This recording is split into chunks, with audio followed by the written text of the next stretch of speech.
앞서 들으신 대로 대통령실이 민생을 앞세우면서 몸을 좀 낮췄다는 평가가 나옵니다. 민주당에서는 과연 이 변화의 기류를 어떻게 읽고 있을지, 또 통합을 앞세운 민주당은 누가 어떻게 변해야 하는지 이어서 들어보도록 하겠습니다. 더불어민주당 이상민 의원 전화로 연결돼 있습니다. 의원님 안녕하세요. 네, 안녕하세요. 자, 의원님, 어제 오후에 윤석열 대통령이 했던 이야기, 국민은 늘 무조건 옳다, 소모적 이념 논쟁을 멈추고 오직 민생에만 집중해야 된다. 언론에서는 대통령이 조금 변화하고 있다 이런 평가를 하는 것 같은데 의원님 보시기는 어떻습니까?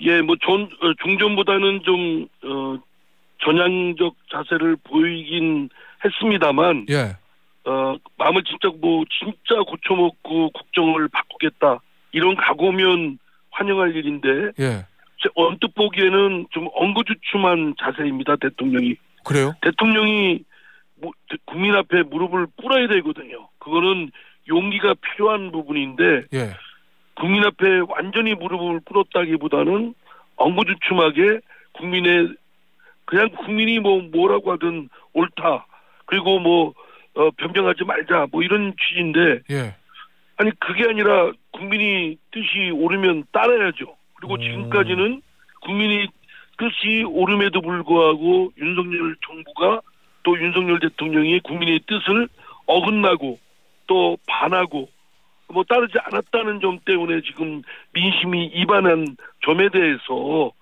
집중해서 국민의 뜻을 따르지 못한 점에 대해서는 반성하고 앞으로는 철저히 따르도록 하겠다. 이렇게 오히려 완전히 무릎 꿇는 자세를 보였어야 국민들께서도 울림이 있고, 예, 대통령이 대통령이 국정기조를 바꾸는구나 이렇게 하는데, 제가 보기에는 좀 엉거주춤한, 말하기 싫은데 그냥 안 할 수는 없고, 예, 이런 느낌을 받았어요. 자, 예. 좀 더 굽혀야 된다고 생각합니다. 그러면 의원님 표현대로 이제 엉거주춤하지 않고 조금 더 국민 앞에서 굽히려면 여기서 뭘 더 해야 되는 건가요? 예를 들면 어떤 뒷받침되는 정책의 변화라든지 행동의 변화가 있어야 되는 건가요? 아니면 최소한 예, 원론적인 수준에도 국정기조를 대전환을 하겠다. 지금까지 1년 반을 점검해서 반성하고, 여기에 대해서 국민들께서 많은 질타가 있으니, 네, 국민의 뜻에 맞게끔 국정기조를 대전환하겠다. 야당과의 대화도 그렇고, 또 비판 세력에 대한 부분도 그렇게 하겠다. 이런 식으로 해야 되지 않았을까 싶습니다. 그러면 의원님, 예를 들면 국민의 늘 옳다 이런 일종의 추상적인 얘기보다는 구체적으로 과거와 달리 앞으로는 뭘 어떻게 하겠다는 걸 좀 밝혀야 된다 이런 의미신 건가요? 좀 그렇죠. 그리고 최소한 국민 앞에 무릎 꿇는 자세를 좀 보이려면, 예, 앞으로 국정기조를 어떻게 하겠다는 점이 나와야 되지 않습니까? 그런데 이제 국민은 무조건 옳다, 변명을 하지 말자 이런 취지인데, 그건 과거지향적이죠. 앞으로는 어떻게 하겠다는 얘기가 없지 않습니까? 아니, 이 얘기는 어때요? 이념 논쟁을 멈추고 오직 민생에만 집중해야 된다. 그거는 당연히 옳으신 말씀이라고 생각합니다. 괜히 자유 어떻고 민주 세력 어떻고 반국가 세력 어떻고 이래서 긁어부스럼해서, 예, 오히려 아무 실익 없이 소모적인 국가적 분란 상태만 야기시켰지 않습니까? 네. 그거는 환영할 말씀이라고 생각합니다. 알겠습니다. 자, 어찌됐든 간에 이제 강서구청장 보궐선거 패배 이후에 대통령의 입에서 조금 예전과는 다른 얘기가 좀 나오기 시작한 건데, 민주당 상황 좀 볼게요. 민주당은 어떻습니까? 지금 이 강서구청장 보궐선거 압승 이후에 뭔가 그래도 좀 긍정적인 변화의 모습이 보입니까? 아니면 예전과는 좀 동일한 모습입니까? 의원님 보시기에. 제가 속한 민주당도 윤석열 대통령의 지금 말씀드린 그런 원칙과 정신이 똑같이 적용돼야 된다고 생각합니다. 물론 말로는 민주당이 강서구청장 보궐선거에서 대승을 거뒀지만, 이거는 정권에 대한 심판이고 민주당이 승리가 아니다 이렇게 얘기는 합니다만, 실제로는 민주당의 승리라고 생각하는 분위기가 만연하죠.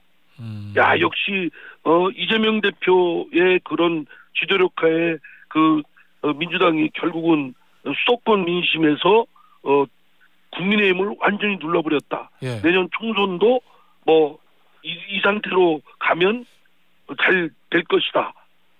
뭐 이렇게 생각들을 합니다. 그런데 예. 그거는 똑같이 윤석열 대통령에 대해서 엉거주춤하게 또는 말로만 이럴 것이 아니라 진정하게 더불어민주당에 대한 승리가 아니고 더불어민주당에 대한 지지와 신뢰를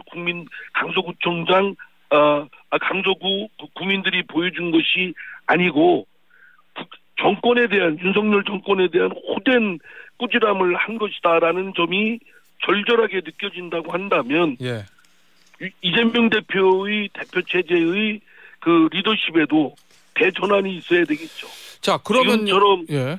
뭐 이렇게 말로만 또는 국민의 민심과 어긋나든가 유리되는 그런 당의 운영이라든가 예. 여러 가지 그런 것들은 반성하고 대전환을 이뤄야 될 부분이라고 생각하는데 예.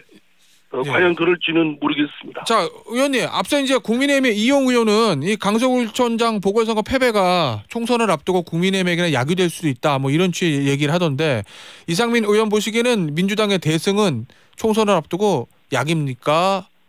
아니면 독이 될 수도 있는 겁니까? 똑같습니다. 약이 될지 독이 될지는 이재명 대표에 달린 겁니까?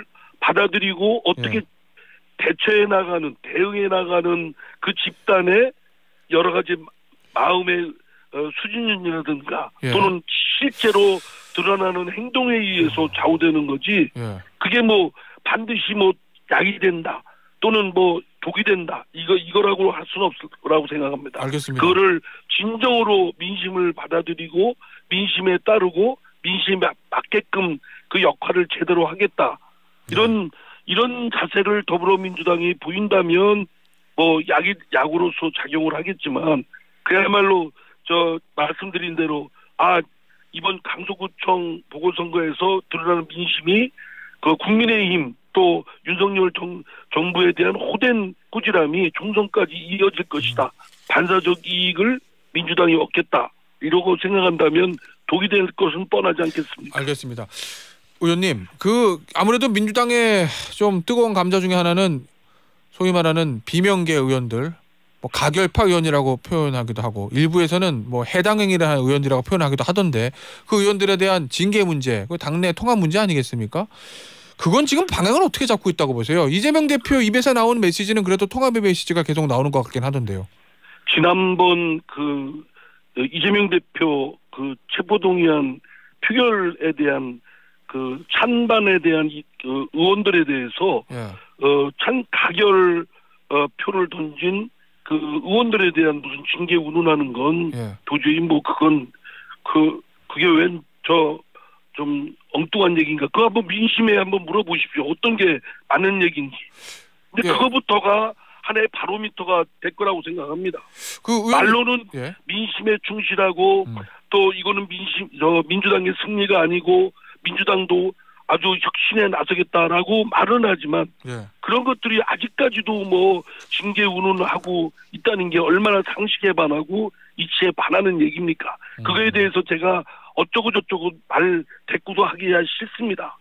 알겠습니다. 그리고 다만 이재명 대표가 뭐 통합의 메시지를 냈다라고 하는데 뭐 통합을 메시지를 내든 어떤 메시지를 하든 이치에 맞고 원칙에 맞고 민심에 부합하는 상식에 맞는 그런 리더십을 보인다면 그거는 더불어민주당의 대동단결 단합의 그런 것이 더욱더 강해질 것이고요.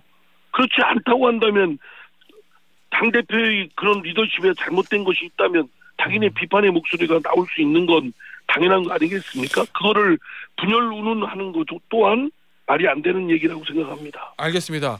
뭐 이재명 대표가 지금 또 최근에 추가 기소 영장은 기각이 됐지만 그 혐의에 대해서 추가 기소된 부분들이 있어서 저 보니까 주 2회 재판을 받고 있는데 뭐 한 번 재판 받을 때마다 시간이 굉장히 오래 걸리더라고요. 최근에는 8시간 했다는 얘기가 있고 일부 언론 보도들을 보면 재판 리스크가 현실화됐다. 이거 당무에 집중할 수 있겠냐라는 좀 보도들도 있던데 이 문제는 어떻게 대응을 해야 되는 게 옳다고 보세요? 이미 뭐 수사를 받든 재판을 받든